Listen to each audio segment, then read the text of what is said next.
नमस्कार दोस्तों, जय हिंद। हमारे YouTube चैनल में आप लोगों का स्वागत है। और आज हम बात करने वाले हैं साथियों एमपी टेट वर्ग 3 के सिलेबस में बदलाव।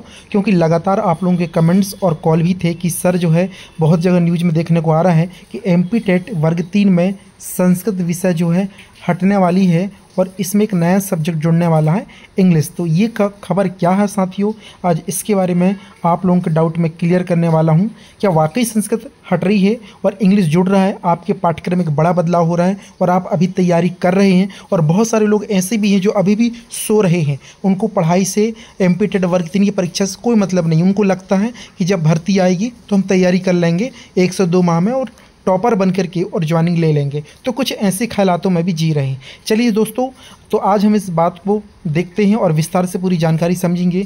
अगर अभी तक आप नहीं जुड़े हैं तो आप YouTube चैनल को सब्सक्राइब जरूर कर लेना और वीडियो अच्छा लगे तो लाइक करना, शुरू से लेकर के अंत तक जरूर देखना। क्योंकि शिक्षक भर्ती संबंधी हो या व्यापम से रिलेटेड या अतिथि शिक्षक संबंधी समस्त शैक्षणिक खबरें मैं अपने चैनल के माध्यम से आपको समय समय पर अपडेट देता रहता हूँ। और जो भी खबरें निकल कर आती हैं उसमें जो है मैं आप लोगों से डिस्कशन भी करता हूँ। साथियों, अभी जो रिसेंटली आप लोगों का कमेंट था कि सिलेबस में एक महत्वपूर्ण बदलाव होने जा रहा है, इसकी खबर को लेकर की वायरल जो खबर अभी चल रही है, बहुत सारे कुछ यूट्यूब चैनल्स वगैरह भी बताए हैं। तो इसको लेकर के मुझे भेजा गया था लिंक वगैरह, देखा मैंने भी और समझा भी, और आप लोग कमेंट्स थे। तो देखिए साथियों, मैंने आप लोगों को पहले भी बता रखा है कि अब जो है एमपी में 2 एग्ज़ाम होने लगे। सबसे पहला होता है प्री टेस्ट, प्री मतलब एक सिलेक्शन, वो होता है पात्रता परीक्षा, एलिजिबिलिटी टेस्ट। और सेकंड होता है एक होता है सिलेक्शन टेस्ट, जिसे अपने मेन जो कहती है चयन परीक्षा या मेंस एग्जाम। तो 2 पेपर होने लगे हैं। तो 2 पेपर में पहला होता है एलिजिबिलिटी टेस्ट और दूसरा होता है सिलेक्शन टेस्ट।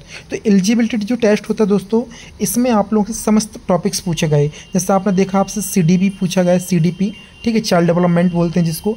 इसके बाद आपसे हिंदी पूछा गया, आपसे दोस्तों यहाँ पर मैथ पूछी गई, आपसे ईवीएस पूछा गया और आपसे सेकंड लैंग्वेज में संस्कृत या तो फिर इंग्लिश। इस प्रकार से समस्त जो है आपसे टॉपिक्स पूछे गए थे, जो कि आप सभी लोगों ने जो है इस एग्ज़ाम को दिया है। और इस एग्ज़ाम को देने के बाद आपने पात्रता परीक्षा भी क्वालिफाइड किया। साथियों, अब चयन परीक्षा की बात आ रही है। चयन परीक्षा के सिलेबस को लेकर के अहम बदलाव होने जा रहा है। क्योंकि मैं पहले भी आप लोगों से बात बता रखी है, पहले मैंने वीडियो आप मेरे पुराने देखेंगे तो मैंने कहा है कि पाठ्यक्रम में बदलाव होगा, 100% होगा। क्योंकि आप लोगों के पास 2 एग्जाम्पल, एक है वर्ग 1 और एक है वर्ग 2।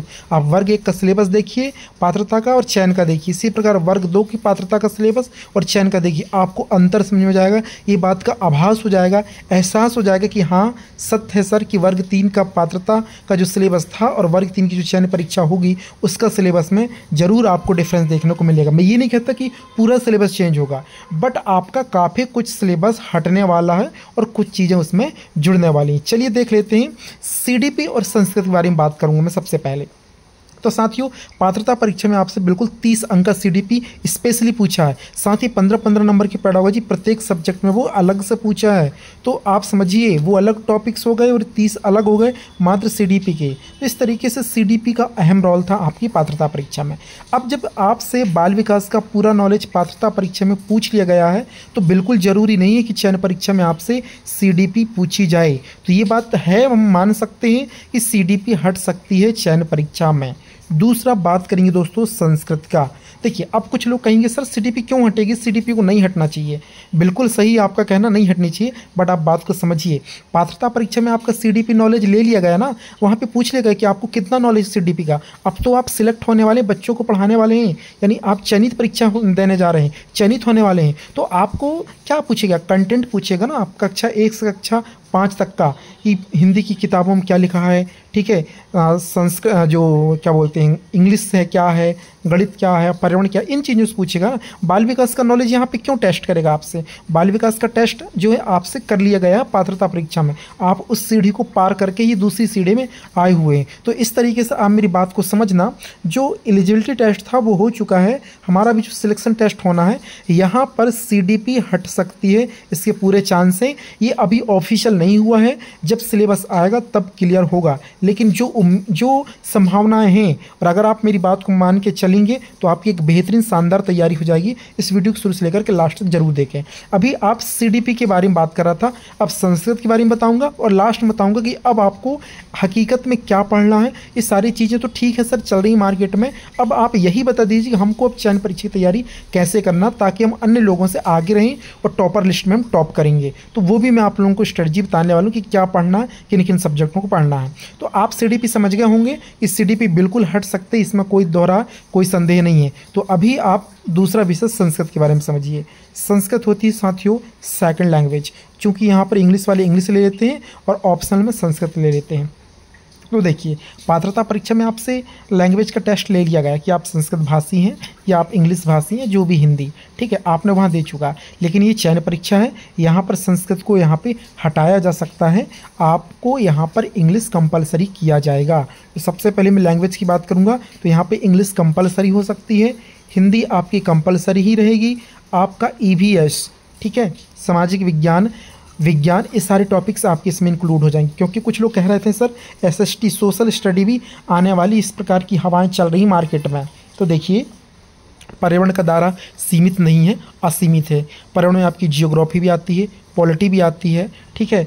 EVS के अंतर्गत ही हम साइंस को भी इंक्लूड कर लेंगे, सोशल साइंस को भी इंक्लूड कर लेंगे। कुछ पॉलिटी के टॉपिक्स रहेंगे वो हो जाएंगे, कुछ इकोनॉमिक टॉपिक्स हो जाएंगे, पर्यावरण वगैरह टॉपिक्स हो जाएगा, आपका जियोग्राफी भूगोल के टॉपिक्स हो जाएंगे। तो ये EVS काफ़ी आपका विस्तृत है, करंट अफेयर वगैरह जो भी स्टैटिक वगैरह वो सब EVS में आपका हो जाएगा। साइंस चाहो तो आप अलग से भी समझ सकते हो, साइंस के टॉपिक्स भी EVS में कुछ शामिल हो जाएंगे। और हमारा रहता है फिर लास्ट में मैथ, तो मैथ तो आना है, कंपलसरी है। तो चयन परीक्षा का सिलेबस क्या हो सकता है, एक्सपेक्टेड बता रहा हूँ मैं। देखिए आपका यहाँ पर सबसे पहले मैं EVS की बात करूँ, पर्यावरण तो ये होगा ही होगा। पर्यावरण के अलावा मैं सोशल स्टडी लिख देता हूँ जिसमें आपका जियो पॉलिटी इकोनॉमिक, ठीक है, स्टैटिक्स वगैरह जो भी ये सकता है। फिर आपका यहाँ पर इंग्लिश जो कंपलसरी हो सकता है, ठीक है, आपका हिंदी ये तो कंपलसरी रहेगा और आपका यहाँ पर मैथ ये भी कंपलसरी रहेगा। इंग्लिश, हिंदी, मैथ 3 विषय, फिर पर्यावरण 4 और SST मतलब सोशल स्टडी, ठीक है, 5। सोशल स्टडी में आपके बहुत सारे विषय आ जाते हैं क्योंकि छोटे छोटे टॉपिक्स हैं। ये आपका एक्सपेक्टेड सिलेबस हो सकता है, क्योंकि देखिए आपको संभावना के आधार पर पढ़ना होगा। ऐसा नहीं है कि किसी एक चीज़ पर डिपेंड होकर पढ़ोगे तो घाटे में जाओगे। सिंपल बात बता रहा हूँ मैं, क्योंकि कई लोग कई कोचिंग वगैरह पे पढ़ रहे हैं, वो अभी भी पात्रता परीक्षा का सिलेबस पढ़ रहे हैं। दोस्तों पात्रता परीक्षा का सिलेबस आप पढ़ रहे हैं, लेकिन पात्रता परीक्षा के अकॉर्डिंग सिलेबस नहीं रहना है, मतलब वैसे सब्जेक्ट नहीं आएंगे, कुछ इसमें बदलाव 100% होगा। आप देख लेना मेरी बात, हकीकत आपको जब सिलेबस आएगा तो पता चलेगा। तो ये तो मैं बता दिया आप लोगों को एक्सपेक्टेड आपका सिलेबस की कौन कौन से विषय होने वाले। अब पढ़ने की स्ट्रेटजी चाहिए कि हम कौन कौन से टॉपिक्स पढ़ करके हम अपनी 90% तैयारी को कंप्लीट कर सकते हैं। देखिए अब मैं आपको बताना चाहूँगा हिंदी ग्रामर, ठीक है, हिंदी ग्रामर आप पहले कंप्लीट कर लीजिएगा, पूरी हिंदी ग्रामर, सारी चीज़ अलंकार, छंद, रस से लेकर के संज्ञा, सर्वनाम, प्रोनाउन, सारी चीज़ जो होती है इंग्लिश में पढ़ोगे वैसे हिंदी में आपको दोनों पढ़ना है, ठीक है। पार्ट्स ऑफ स्पीच में नाउन, प्रोनाउन, वर्ब, एडवर्ब, वैसे हिंदी में संज्ञा, सर्वनाम वगैरह, विशेषण, ये आपकी दोनों ग्रामर कंप्लीट करनी है। इसके बाद दोनों की बुक, तो प्राइमरी टीचर का एग्जाम देने जा रहे हैं, आपको कम से कम 10th तक का स्टैंडर्ड रखना है, 10th तक का स्टैंडर्ड रखना है। तो उस हिसाब से स्टैंडर्ड को आप मैनेज करके चलना है। हिंदी की किताबें में आप देखेंगे कक्षा 1 से लेकर के कक्षा 5 तक की हिंदी किताब जरूर पढ़ें, ठीक है दोस्तों। इसके बाद अगर मैं बात करूँ इंग्लिश में, तो इंग्लिश में भी कक्षा 1 से कक्षा 5 तक की किताबें जरूर पढ़ना है। ग्रामर आपको 10th स्टैंडर्ड कवर करना है, और किताबें जो NCERT किताबें MP बोर्ड में जो चल रही हैं वो 1 से 5 तक पढ़ना है, हिंदी की भी अंग्रेजी की भी। इनके अंदर के पाठ पढ़ने हैं, जैसे कोई कहानी है देखें खिलौने वाला, अगर खिलौने वाला नाम एक कोई पाठ है तो वहाँ से कोई ना कोई चीज़ें पता चलेंगी। जैसे खिलौने वाले पाठ में कोई पात्र होंगे, है ना, किसी का नाम होगा, तो कई बार वो अंदर के क्वेश्चंस भी पूछे गए चयन परीक्षा में। तो इसलिए मैंने आपको हिंदी में और इंग्लिश दोनों में आपको बताया। तीसरा आता दोस्तों मैथ यानी गणित, जो कि कई लोगों की वीक है, डर लगता है लोगों को, लेकिन आपको 10th स्टैंडर्ड की गणित, ठीक है दोस्तों, 10th स्टैंडर्ड की गणित कंप्लीट करना है। और इसकी जो बुक है कक्षा 1 से 5 तक की, ये बुक्स में भी आपको देखना है, क्योंकि देखो इसमें पार्ट्स ऑफ क्या बोलते हैं, नंबर सिस्टम है, रेशियो, प्रपोर्शंस, है ना, परसेंटेज, आपने पात्रता परीक्षा में देखा है, बढ़िया लोकल क्वेश्चंस आते हैं और बढ़िया आपको बन जाएगा, कोई प्रॉब्लम नहीं आएगी, बस अच्छे से आपको बेसिक मैथ आनी चाहिए, ठीक। तो ये 3 आप तो कंपलसरी कर लो तैयारी, हिंदी, इंग्लिश, मैथ। अब इंग्लिश में कई लोग कह रहे होंगे सर अगर इंग्लिश नहीं आई तो, देखिए इंग्लिश आने का सवाल है, जहाँ तक कि मेरे अकॉर्डिंग इंग्लिश इस बार कंपलसरी प्राइमरी लेवल में पूछा, क्योंकि इंग्लिश की बुक होती तो पूछा जा सकता है, इसमें कोई संदेह नहीं है। आपको ज़्यादा मेहनत नहीं करना, केवल 1 घंटे मेहनत करना इंग्लिश में पढ़ना। देखिए पढ़ा हुआ कभी घाटा नहीं होता, ठीक है, और पढ़ा हुआ ज्ञान कभी जो है बेकार नहीं जाती, आपने देखा भी होगा सुना भी होगा। इसके अलावा हिंदी होगी, इंग्लिश होगी, मैथ होगी, 3 चीज़। चौथी चीज़ आ रही है आपकी EVS, ठीक है, और जो सेकंड लैंग्वेज है संस्कृत, उस पर भी लोगों का जो कन्फ्यूजन वो मैं दूर कर दिया। पहली लैंग्वेज हिंदी, दूसरी लैंग्वेज होगी आपकी इंग्लिश। मैथ में भी आपको मैंने बता दिया। अब अगला सब्जेक्ट है आप लोगों का EVS।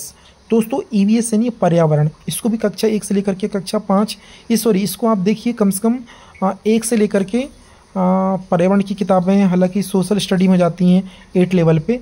आपको 1 से 5 तक की तो पर्यावरण पढ़ना, 3 से 5 रहती है। कक्षा पहली दूसरी की तो किताबें नहीं रहती हैं ना, ये सब 3 से 5 कर देता हूँ मैं। 3 से 5 आपको EVS की किताब भी पढ़ना है। EVS का दायरा बहुत काफ़ी लंबा चौड़ा है, ठीक है, तो ये करना है आपको। इसके बाद मैं SST की बात कर रहा था, सोशल स्टडी में आपको कक्षा 6वीं से, हालांकि कक्षा 3 से देख ली, कक्षा 3 से लेकर के आपको कक्षा 10वीं तक यहाँ पर जो सामाजिक विज्ञान की पुस्तक होती है ना, उसमें कुछ टॉपिक जियोग्राफिक होते हैं, पॉलिटी के होते हैं, आप उनको जरूर कवर करें। बहुत बेहतरीन टॉपिक्स हैं, नॉर्मल से ही NCERT पैटर्न बहुत अच्छे से आपको समझ में आएगा। मैं सोशल स्टडी की बात कर रहा हूँ, ठीक है, ये आप बिल्कुल अच्छा से करेंगे कक्षा 3 से लेकर के कक्षा 10 तक।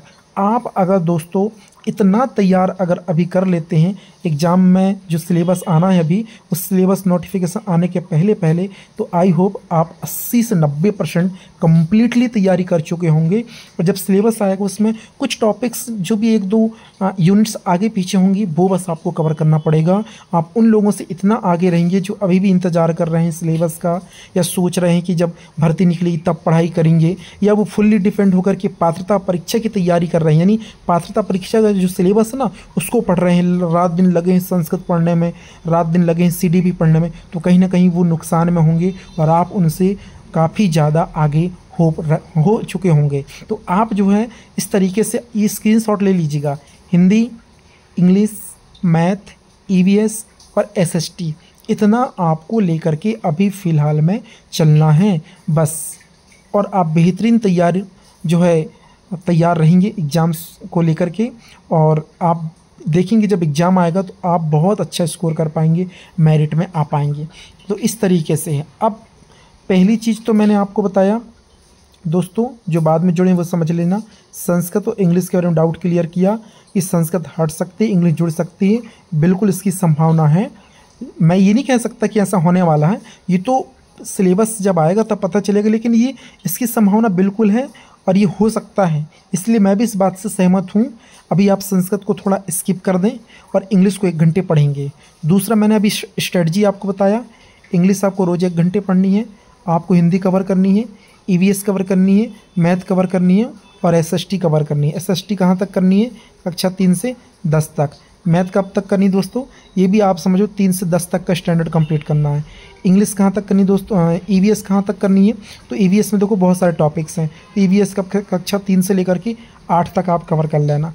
हिंदी में पूरी ग्रामर और 1 से 5 तक की किताबें हैं। इंग्लिश में भी ग्रामर और 1 से लेकर के 5 तक की सारी NCERT किताबें। इतना आपको कवर करना है। और फिर भी अगर कोई डाउट रहता है दोस्तों तो आप कमेंट कर देना, मैं अगली वीडियो में उस कमेंट को आपको क्लियर कर दूंगा, ठीक है। और अब लास्ट और अंतिम सवाल है कि नोटिफिकेशन कब तक आ सकता है? अभी तक जो है हम इंतज़ार ही कर रहे हैं, विज्ञापन जारी नहीं हो दोस्तों। खैर विज्ञापन का तो पूरे मध्य प्रदेश के अदर स्टेट्स को भी इंतज़ार है। लगातार मेरे पास कमेंट्स आते हैं, यूपी के लोग जुड़े हुए हैं मेरे से, राजस्थान के जुड़े हुए हैं, कई जगह के CG छत्तीसगढ़ के हैं, MP के तो ढेरों लोग जुड़े हुए हैं। तो बहुत सारे लोग हैं, ढेर सारे लोग हैं। तो ऐसा नहीं है कि केवल आप इंतज़ार कर रहे हैं, बहुत सारे लोग इंतज़ार कर रहे हैं, लेकिन स्टडी बहुत कम लोग कर रहे हैं। स्टडी में भी वो भी कुछ लोग कर रहे हैं तो अभी भी पात्रता परीक्षा के अकॉर्डिंग पढ़ रहे हैं, ठीक है। कुछ लोग जो हैं जो बढ़िया स्ट्रेटजी बना के कर रहे हैं, कॉमन विषय लेके पढ़ रहे हैं, जैसे मैथ को बहुत बेहतरीन कर रहे हैं, हिंदी को बहुत बेहतरीन कर रहे हैं, EVS को बहुत बेहतरीन अच्छे तरीके से कर रहे हैं। ऐसे लोग बहुत आगे निकलेंगे जो अपने टॉपिक्स को मजबूत कर रहे हैं, अपने जो सिलेबस में कुछ विषय उनको मजबूत कर रहे हैं। तो ये भी आपको करना है दोस्तों। चलिए और भर्ती संबंधी प्रत्येक अपडेट मैं लगातार पहुंचाता रहूँगा। जो भी डाउट्स होंगे कमेंट्स पे कर देना आप लोग, मैं वो भी आपको क्लियर करूँगा। चैनल से नहीं जुड़े तो चैनल को सब्सक्राइब कर लेना और अपने मित्रों को जरूर शेयर करना। व्हाट्सअप पे स्टेटस लगाएं, ग्रुपों पे शेयर करें ताकि उन लोगों को सही और रिलायबल न्यूज़ मिल सके। मिलते हैं एक अगली वीडियो में एक नए अपडेट के साथ, नए कमेंट्स के नए जवाब के साथ। और नोटिफिकेशन जो आप लोगों का उम्मीद है इस जुलाई के लास्ट में और अगस्त फर्स्ट वीक में आने की संभावना है और आना भी चाहिए, क्योंकि लास्ट टाइम अभी ESB पर RTI लगाई गई थी तो RTI में उन्होंने जवाब दिया है कि हमें जो वर्ग 3 की रूल बुक जो है मिल गई है, इसका पूरा हम मसौदा तैयार कर रहे हैं और जल्द इसका विज्ञापन जारी करेंगे। ये ESB ने अपने RTI में एक जानकारी के जवाब में खुलासा किया है, तो हम RTI जानकारी के अकॉर्डिंग ही बता रहे हैं कि उन्होंने ही बोला है कि जुलाई अगस्त तक नोटिफिकेशन आने की संभावना है।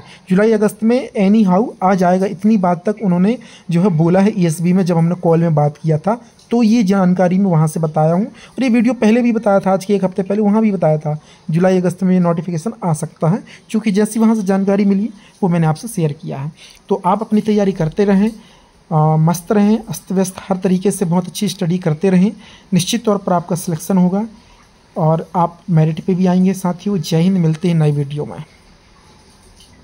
प्राथमिक शिक्षक वर्ग 3 चयन परीक्षा 2025 की शानदार तैयारी करने के लिए हम आपको मदद करने के लिए MPTET एग्जाम 2022, 2024 और अन्य प्रकार के जो नोट्स हैं उनकी एक शानदार प्रश्नों की माला लेकर के आए हैं। साथियों MPTET एग्जाम 2022 के 40 शिफ्ट के 6000 प्रश्न और 2024 के 40 शिफ्ट के लगभग 6000 प्रश्न, यानी लगभग 12000 प्रश्नों की श्रृंखला, 12000 प्रश्नों की एक माला लेकर के आए हैं, जो कि आप लोगों की तैयारी को बेहतरीन बनाने में मदद करने वाली है। दोस्तों साथ ही आपको Hindi, CDP, math, EVS, English, Sanskrit इस प्रकार के नोट्स भी प्रोवाइड किए जाएंगे जो आपको उन सब्जेक्टों पर हेल्प होगी। और अगर आप इन 12000 प्रश्नों को बहुत अच्छे तरीके से सॉल्व करके जाते हैं तो निश्चित तौर पर आपको जो एग्जाम में अच्छे नंबरों से शानदार तरीके से सफलता मिलने वाली है। ये पूरा कंप्लीट जो दोस्तों नोट्स आपको मात्र 99 रुपये मिलेगा। इस हेतु आपको जो है दिए गए फ़ोनपे नंबर पर 99 रुपये का फ़ोनपे करके स्क्रीनशॉट भेजना होगा और हमारे पैड नोट्स व्हाट्सएप ग्रुप पर जुड़ना होगा, जिससे आपको लगातार बीच बीच में जो अपडेट्स और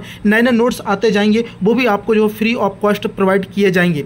आपको इस नंबर पे कॉल नहीं करना है, केवल आपको फ़ोन पे करके स्क्रीनशॉट भेजना होगा और हमारे व्हाट्सएप ग्रुप पे जुड़ना होगा।